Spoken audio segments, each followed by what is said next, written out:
You're listening to the Madrid Southscape podcast, presented by Victor Lopez, Nathan Hendon, and Frederick Ryle. Welcome to Madrid Southscape, a podcast made by students from the Carlos III University here in Madrid. I'm Victor Lopez, and as usual, I'm joined by Nate Hendon.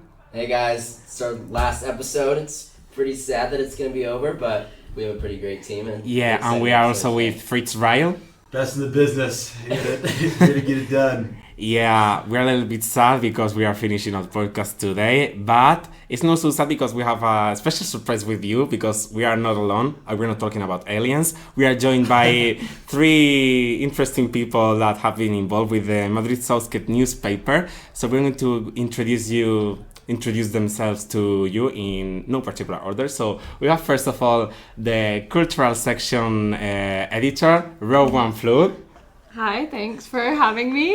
So I'm head of culture and society. Okay. So I'm excited to do this. Yeah, later we have the sports section editor, Enrique Sanchez. Hi, I'm Enrique Sanchez. I'm the sport editor, half a section, I'm happy to be here, And last but not least, we have the one that controls us and the one that is paying us for doing it. Just kidding. We have Paula Molina, the director of the Madrid Southscape newspaper. So welcome, Paula. Hello. I'm excited to be here as well. Okay, guys. I have, first of all, an important, it's only a lightning round question. I want you guys to answer with only one word. One thing or one value that you think you have obtained from this experience, like visiting your towns. The first thing that comes up to your mind, for example, I think of perseverance. I don't know. For example, Paula, what to do like in the clock? Stress. I like this. Yeah, Honesty. You want honesty. Okay. Patience. Togetherness. Okay.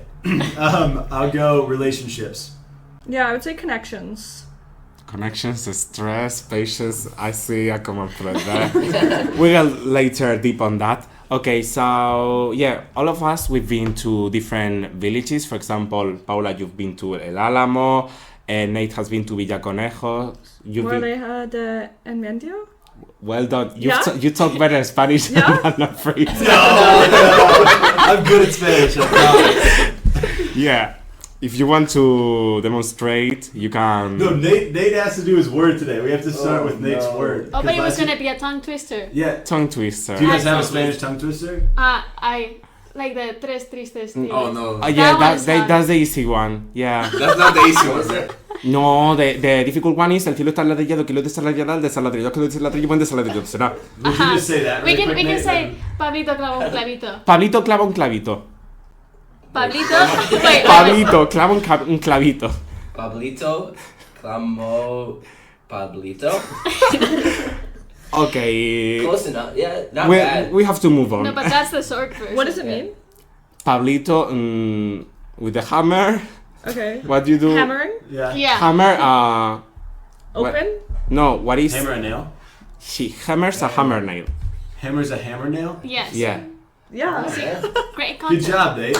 Good way to start it. Good job. Great way to Okay. start today. So yeah, you Enrique, you've been to Colmenar de Oreja. Colmenar de Oreja. Okay, so Fritz and I, we've been to Torrejón de la Calzada, and it's a very interesting town. Yeah, can you tell us? Yeah, I loved it. I got to do a really cool story on a paddle kind of tennis place, and it was super cool just to see the community there. And they had a restaurant inside too, so it was a cool place where everyone would kind of go after work and connect, and a lot of relationships. And everyone that's there kind of lives and dies by. If you try it, you're kind of hooked and you'll keep going. So super cool to see everyone's passion for the sport. And yeah, you'll have to read more about it in my story. Wait, use your word, your relationships word in your description of the village. That was impressive. Yeah, I mean, it's true. It's a lot of relationships. Yeah. Relationships happen. How were your first impressions of your village, guys? I saw it. I thought it was very empty. Because when I went there, I think it was 10 in the morning and nobody was working, nobody was on the street, and I was like, what is this village? A ghost village? But then I waited like a couple of hours, and then, life started. And it was better, and people were actually really nice. It was bigger than I expected. How many inhabitants? I think it's 10,000. Yeah, almost like Torrejón, right? Mm-hmm. Yeah. Okay, and your villages? I think mine was a lot lower. I think mine was closer to 5,000. Did you see like any But- difference from the description that Yeah, when I first got there was people walking around, a lot of older people. But I just found that, like, I was surprised at how many people worked in the government for it. Like, there was a cultural person, there was, like, the, like, sports person, there was, like, a community engagement person. Like, when you walked into the government office, it was busy. I don't know what they were doing, because there wasn't that much going on, but they had a lot to do. Like, there was just people everywhere, and they were all really willing to talk to us. It was really nice. Yeah. But yeah, it was pretty quiet, but it was, like a slow pace, but it was... Yeah. I don't know, stable. Enrique, we talked about sports last week, sports in local communities, and we wanted to know your opinion about that. Well, like for example, like in my village in Comunidad de Oreja, there's a very strong like sports culture, especially like football, soccer, like for Americans. I think it's very interesting because like the first thing you see when you enter like the village is it like a statue with a blindfold of like the team, like the sports team, and their ascension to like the 6th division, their youth team. There's like it's a little bit different than the cities because like there's more unity for their local team than in the bigger cities, so it's very interesting. Yeah. So, well, right now we have some questions for our guests. So I'm going to start with Paula, because Paula, you are like the chief editor, news editor of the newspaper. And I wanted to ask you, what do you think is the main difference between mainstream and local media? I think probably the money, because mainstream media, they have a lot of advertisers, they have a lot of budget, and they can do a lot of things because of that budget. And then local media, when I visited El Álamo, they had a really small radio station, and they were a guy that was working there told us that they have no advertisers. They depend on the money that the town hall gives them. So they were not doing great. They said that they wanted to have more resources. They wanted to improve the facility, and he also told me that they were not getting any money from their job. So there's no motivation. Yeah. So I think that's the main difference. Okay. Have you seen citizens from villages more involved with media than those from big cities? I think so. Like, I was talking to some neighbors of El Álamo, and they were like, I want to have a local news program every day because I want to know what is happening here. And they really loved their local radio station, whereas I think big cities inhabitants, they do consume media, but maybe they consume mainstream, so they don't pay as much attention, I guess. Yeah. That's what I feel like.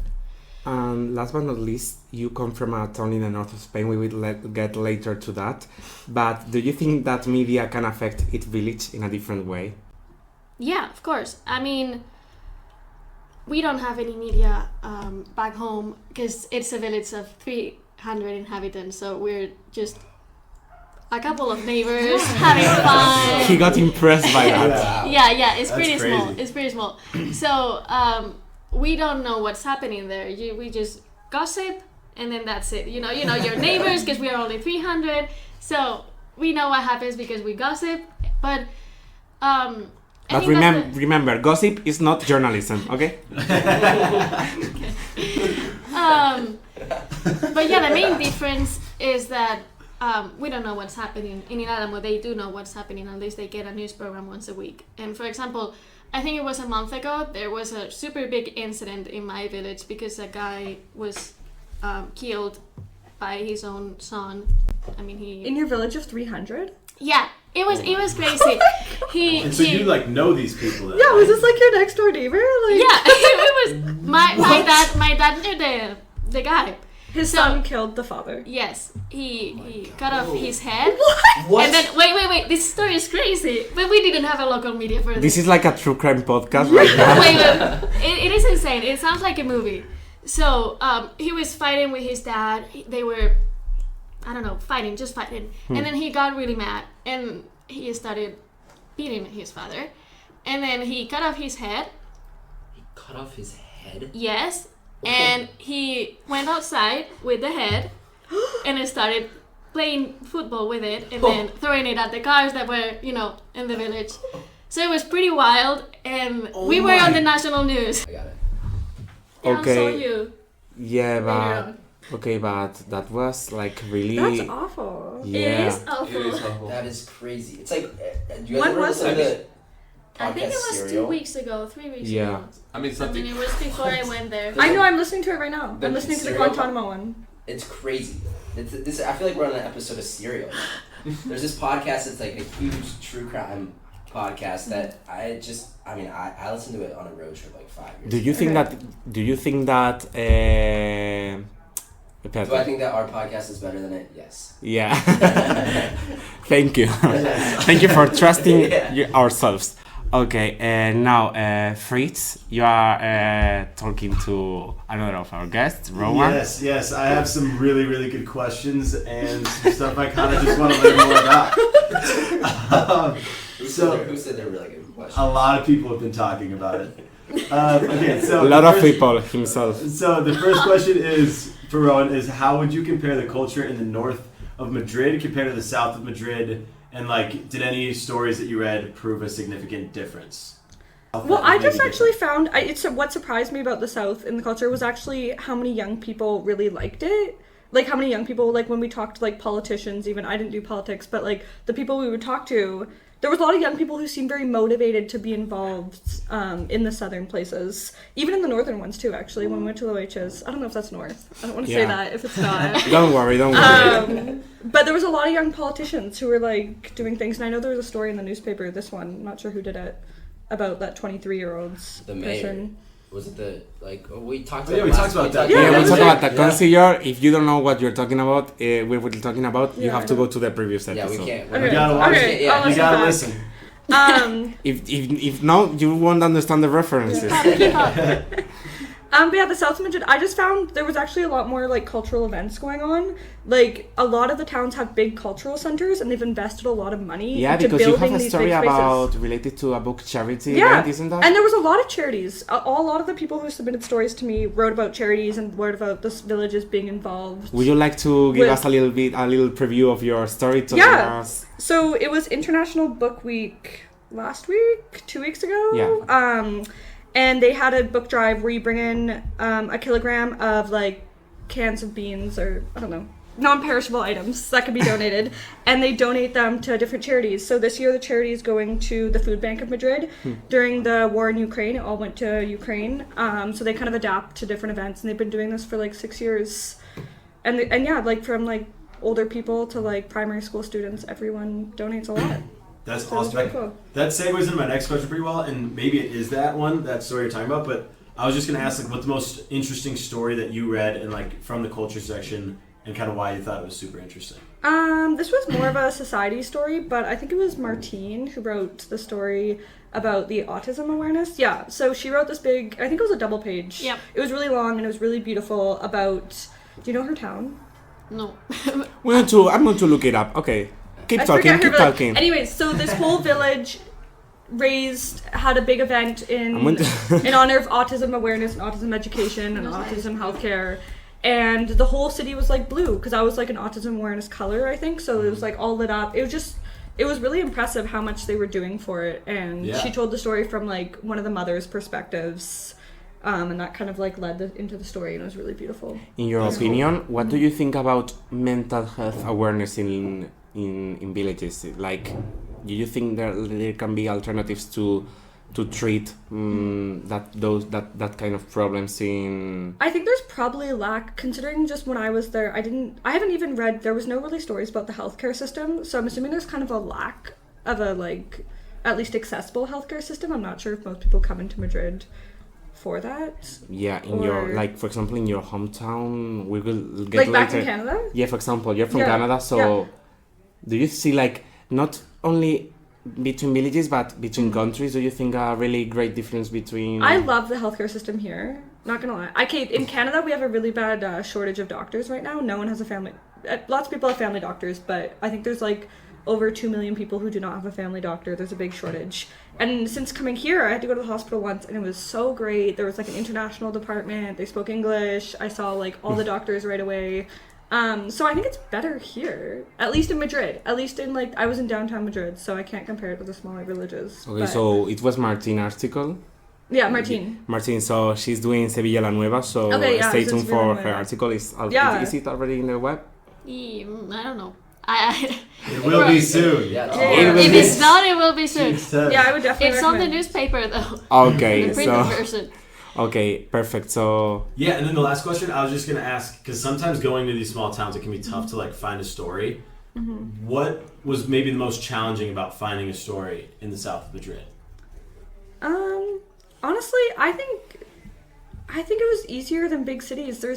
There's only so much going on, and people actually are pretty willing to talk to you. Yeah. So I actually found it like kind of like more of an accessible way of finding stories than bigger cities, where it's like what is more important because there's so many things happening. Yeah, more people are kind of on the go. Yeah, there's something about how the community oriented everyone was, where the stories could easily be really people focused.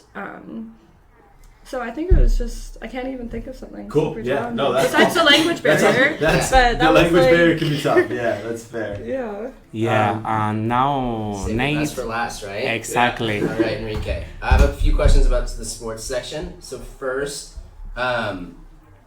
when you were like describing what you wanted for stories for the sports section, and when you guys would read the newspaper, you'll see that a lot of the stories are human centered and human focused. What made you want to go down that route?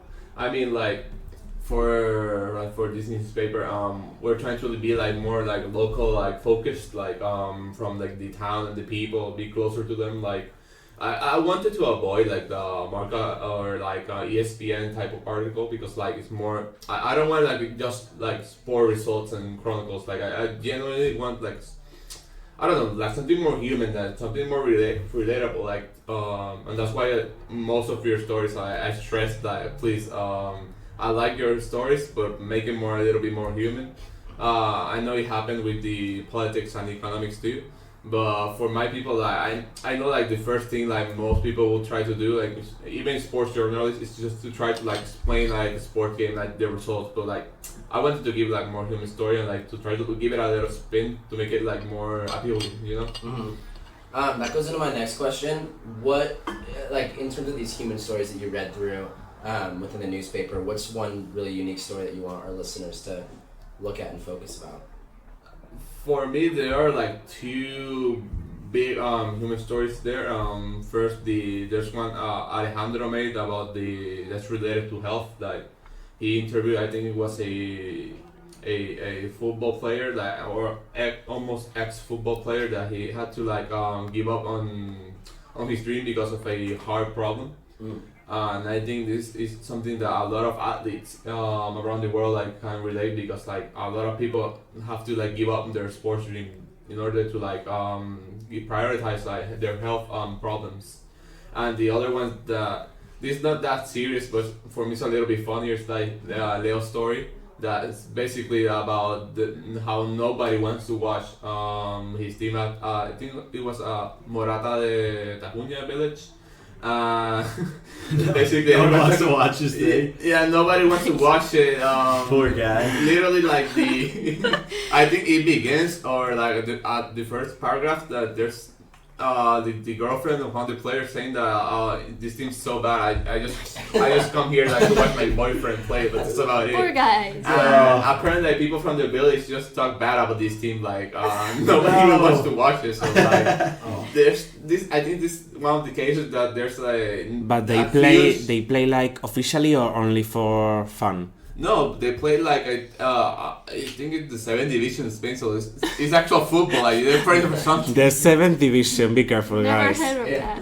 that. But like I like how it's a way different like phenomenon that I have watched from the rest of the villages, where people tend to support the team. Yeah. Literally, people just support hating on the team, so like it's way different than the rest. So like, definitely those are my two favorite like articles, and more the ones that are more humanized. Yeah. What are people? Have you guys ever seen like the people in plastic bags, or like in the brown paper bags when they go to the game? And like, have you guys not seen this? No. Like, if your team's really, really bad, you cut holes in a plastic bag and then you like wear it to the game. In America? Yeah, like Yeah. it's. I watched the NBA. Yeah. Or Like with that. ecologically friendly Ku Klux Klan. Yeah. Sorry. No, there was like. But then last year there was a baseball team where they hate the team so much, and now the team's probably leaving the Athletics. And Oh, so yeah. The fans had a boycott at the game, so they like everybody rounded up and went to the game, and like because they just hated the team so Yeah. much. You know what? Like I watched American like sports a lot. I watched it. I think it was during the Sixers era, like where they were just tanking out. I saw it a lot. Yeah. But here in Spain, like I haven't watched it from the small teams, but I have watched it for the bigger teams. Like for example, I'm a Valencia fan. Mhm. I've seen Valencia fans do that type of things because like they hate how the team's being like managed. So Yeah.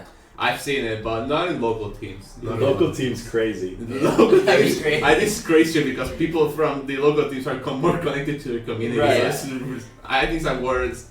I don't think that's a huge good idea, but like for example, the Athletics, that's a bigger team. I think you can do that. You know. Yeah. All right. So last question here. We kind of did a little bit of this game at the beginning, but if you could describe sports in the south of Madrid with one word, what would it be, and why would you describe it with that word? Unity. I think unity. Because like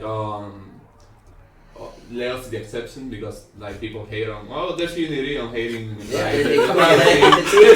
there's, you know, there's unity there, but like positive unity towards your team because like for example in my story in the Corminal de Oreja team, like they supported their team even though they got relegated again. So they didn't like talk bad about the players and against players. They talked bad against the referees and like the opposing players. That they literally like this is something like barely happens, but like the opposing players fighting back against the fans. So it kind of reminds me like more a bit American like sports. Like it tends to happen more, but here in Spain now. Yeah. Well, thank you. Okay, so right now, okay, you said you support Valencia, but I'm from Puerto Rico. Yeah. okay, Paula, you are from. So, Do you want to know the name? Okay, so it was something from Arriba, I don't know. yes. The big village is called Ribera de Arriba, but then the small village is called Bueño. Okay, you are from Denver, Colorado. Denver, Colorado. Yeah. Minnesota from Minnesota, nice. Yes. Toronto, Canada. I'm from La Guardia de Jaén. You don't know what is that, but I wanted to. It's not playing a little game, but asking you the following question. She saw the danger incoming, but Yes. okay. If you had to showcase like your village to someone that you don't know, like what will be the thing you would like for example the strategy you will follow, like that thing you will remark and put on the spotlight. So everyone think about it. Yeah. You're going to start as you are the director. Yeah. Okay. So there's this awards in Spain called Premios Princesa de Asturias, where they basically give it to a village every year in Asturias. That's where I'm from. So my village got it, I think, 12 years ago, 10. I don't know the information. Sorry for that. But we got it. So that's like a big, Yeah. thing in the village. And we also have these weird buildings. They are called horreos in Spanish, or not in Spanish, in our language. The one. Do you know how to talk Asturiano? Just a Falas Asturiano? poco. Okay. But I know how to say it's called. It is like fai un cutu. Fai un cutu. Fai un cutu que escaraballa el pellejo. Sí. That's Wait, it. hold on. I know that. American pause. No. What's going on? What language? We're talking Asturiano. That from Your Asturias. village doesn't speak Spanish? They do speak Spanish. But we have these languages. I know how Is to it say. like, is it like Basque in? Yeah, kind of. But it's not like. I think it's closer to Galician. Yeah. Oh, really? Yeah. Yeah. For example, I know how to say yes fatu or fatate una patatina pal kilo. I know how to say also. No, you do. I mean, I your also how to accent's say. pretty No, como I pause. Okay, I remembered. It was yo por ti escuchaba en chancles. If you don't know the meaning, go look up in the internet because the internet is a very important source of information for local journalism. So Yes. We'll We have move a on. dictionary actually. Really? Yes. We are on the internet. Yeah. So Be careful with Asturias because yes, be careful. we in the village we have these buildings. They are called orreos again, and they were used in the past by, I think it was people who worked in the agrarian sector, just to protect the food from animals like rats or whatever. Like a scarecrows, maybe something No. like works the same No, way. Something that doesn't fly. Ah, You know, I think it was rats The or penguin? whatever. the penguin. What? Did you say something that doesn't fly? No, there's not penguins out here No, though. I was just. I mean, it's not that cold there. Yeah, there are no penguins in Spain now. As far as I No. know. I was just thinking of something that didn't fly, not like. No, she means like a rat or like Yeah, there's rats. like a vermin. Yeah. Because yeah, we can include a picture. I think the cap. I think the cap is not letting you think. No, No, it's the 4 That's a.m. going on It was TikTok. That's going on it was the wake up TikTok. this morning. So I think it's the village with the most orreos in Spain. Oh wow. So yeah, we have like 20 of them, or not 20, I don't know, but a lot of them. Okay, so So that's the thing. Enrique. But I thought we were like thinking of like examples of It's things that okay, didn't fly. it's Sorry. okay. No worries. You'll overcome it one day. Don't worry. And so Enrique, how would you, for example, promote Valencia? Paella? Please don't get on the topics. Don't get on the No stereotypes. I mean, like, let's begin with paella. Like, the best paella, well, the only one, like, that people should eat is from Valencia. It was so good. Was it? Yeah, It was so good. like, I love it, but, like, Yeah. I'm kind of, like, brainwashed into loving paella because my granddad and my father from there, so, like, they cook me paella a lot, so. No, you're lucky. I know, that's so You're nice. s- Yes, I have personal. What do you like the most about paella? Tell us. Yeah, what's your favorite? The favorite ingredient that you say there has to be shrimps or I don't know. Oh shit. My favorite ingredient from paella, and this is going to be a little bit controversial for people that are not from Spain, but bunnies. Like, Isn't that Valencian? Like Valencian paella Is rabbit. Rabbit. Yeah. Bunnies. yeah, brother. Interesting. Yeah, Okay. it is more like chicken, like. Do they make chicken paella? Like, is that a thing? Because one of my friends only eats chicken. He's vegetarian except chicken. Yeah, well, yeah, I tried paella. No, it's not paella, but for example, Like, I rice. call it yellow rice. Yellow, yellow rice and also with rabbit or with Yeah. chicken, but it's Yeah. really nice. Is it? It's really Okay. good, yeah. It's more like a traditional dish for. Oh, it's still like a Spanish dish? I don't know. Yeah, for example. I wouldn't call it paella because we're No, gonna get no, canceled. no. Like, It's not paella. It's yellow rice, and on the weekends I eat it at least in my Yellow house. rice, yellow rice. That's so a good cute. name, Can we it's a go good back name. to something? If he's vegetarian, He's trying to be vegetarian. but he's still eating. He just can't cut out chicken yet, but he's getting there. He's got those I mean, that's protein. not that's a big We stereotype. have all addictions, okay? Get used to it. Okay, so Yeah. now we are going with the Denver guy, so tell us. What would you describe? Marijuana. That's honestly, yeah. Like, I know Denver from Good Luck Charlie, I don't know. what a good show. What a great show. it Really? was a great show. Yeah, I think Denver. Yeah, I mean, it's kind of weird to think about, but marijuana and weed. Like, marijuana was legalized in Denver, and Big there. is it? It's not legal here, is it? In Spain. Well, Partially. I don't know. Partially.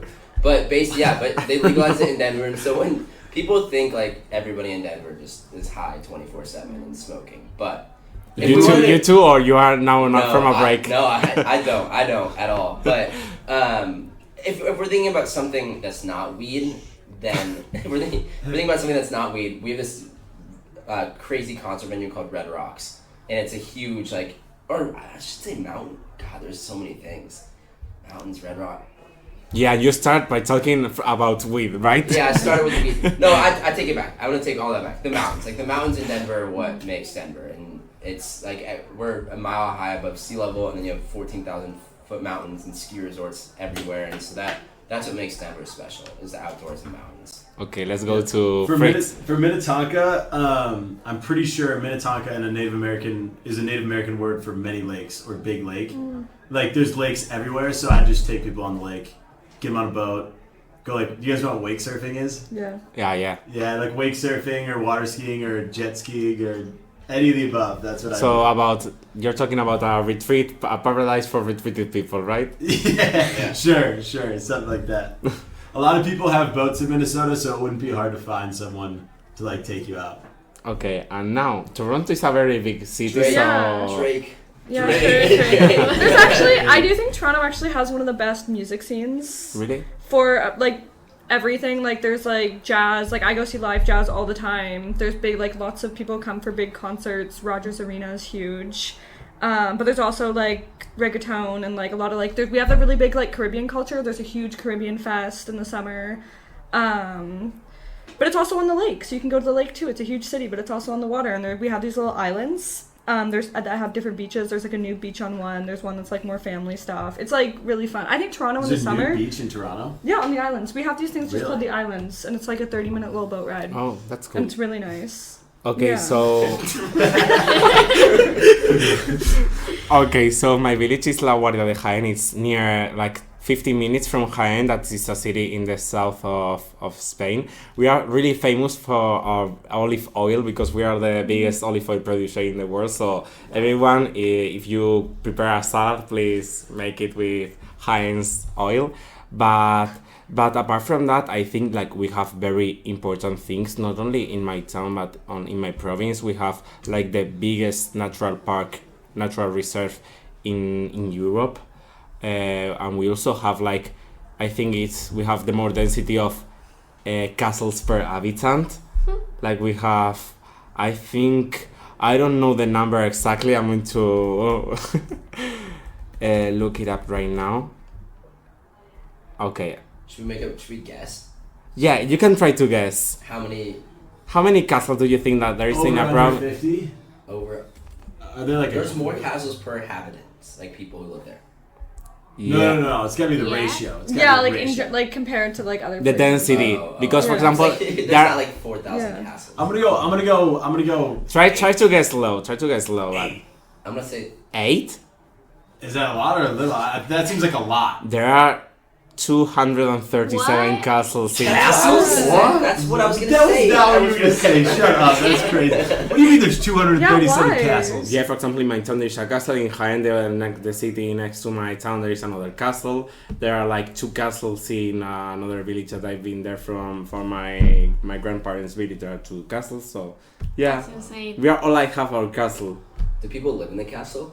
No, the castle is because there are like, there are olive oil. There are lots of olive trees, or there are lots of hills for the olive trees, and on the top of the hills of the mountain you have like those castles, like fortresses. For example, in my village it was really special because during it's not the Reconquista, but during the independence war between France and Spain, my village was occupied by the French, and there was like this special fortress for watching and controlling the Spanish people. Whoa. Wow.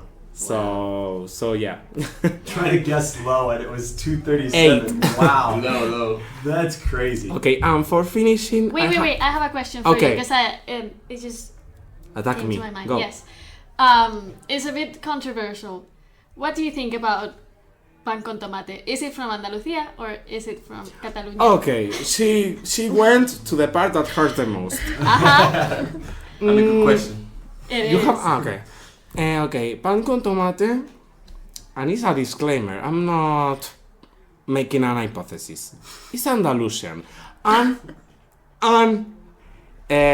first you put the olive and later the tomato, because there are people that think I'm looking at you.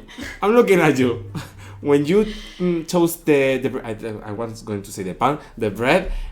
You put first the olive oil and later the tomato sauce on the tomato, because there are people that think that first goes the tomato and later the olive. That's not a way of making a toast, a pan con tomate, because if you take it, the olive is going to fall. Okay, did I answer your question? Are you happy? I mean, we don't have any representation from Catalonia, so so we're just gonna. believe you. You had only the interest of. I know you have a huge fight between the two of you, so. Wait, what's the fight? I don't really know. Because they say, people from Catalonia say that. It's from there. Yeah, because they have pan tumaca. But pan tumaca is Catalonia, tostadas, as normal people say, is from Andalusia, okay? But now we're going to get to the last question before finishing. Aww. It's a very...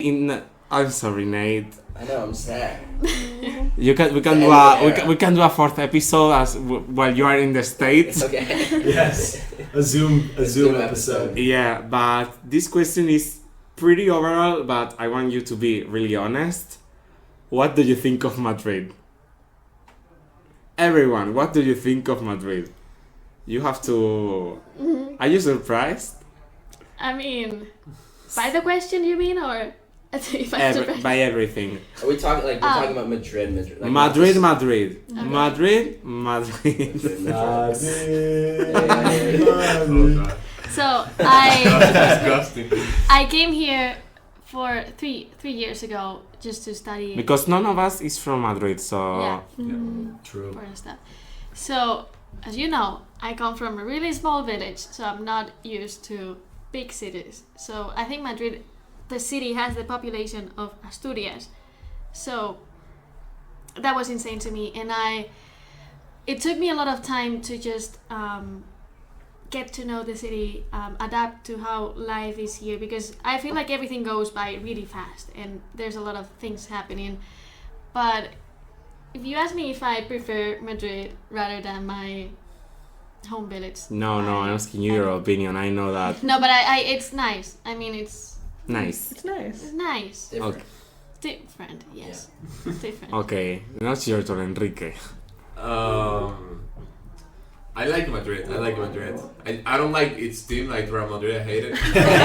It's Okay, because in last episode we talked about Barca and Madrid. Some people, I also got some personal threats about having more friends from Barca than Madrid, but it's nice to have extra support. No, but I dislike Barca too. I just really hate Real Shut up, Madrid. Nate.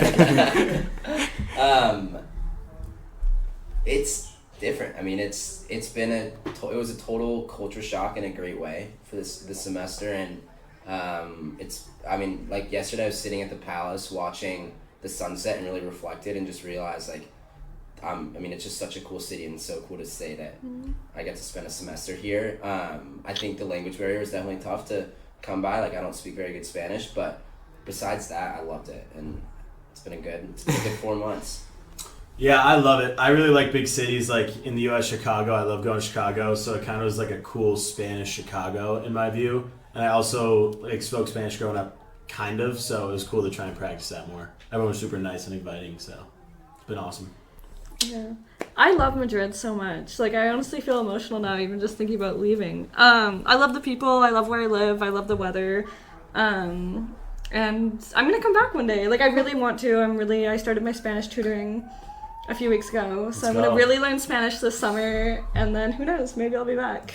Yeah, in my case, this is my last assignment of my entire career, my entire degree, because I'm graduating. You're graduating this year? I'm graduating. I know I look younger than them, but I'm graduating. So yeah, it's been really interesting because I've been living here since 2020. So it's been like getting used to lots of things, lots of different experiences. So I think like Madrid is a very important place for getting to know, not only with getting in touch with the Madrid culture, but also with international culture.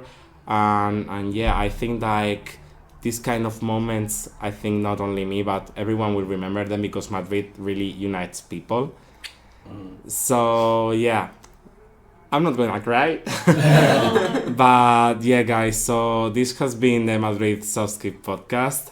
We hope you have liked them. Special dedication to Juanjo. We hope you are professor from local journalism. We hope you like Shout out. Yeah. Pass us, please. Okay, we hope you like it, everyone. And I don't know when we'll meet again, but I'm sure that in the future we will talk again about local. Yeah, we can get back together.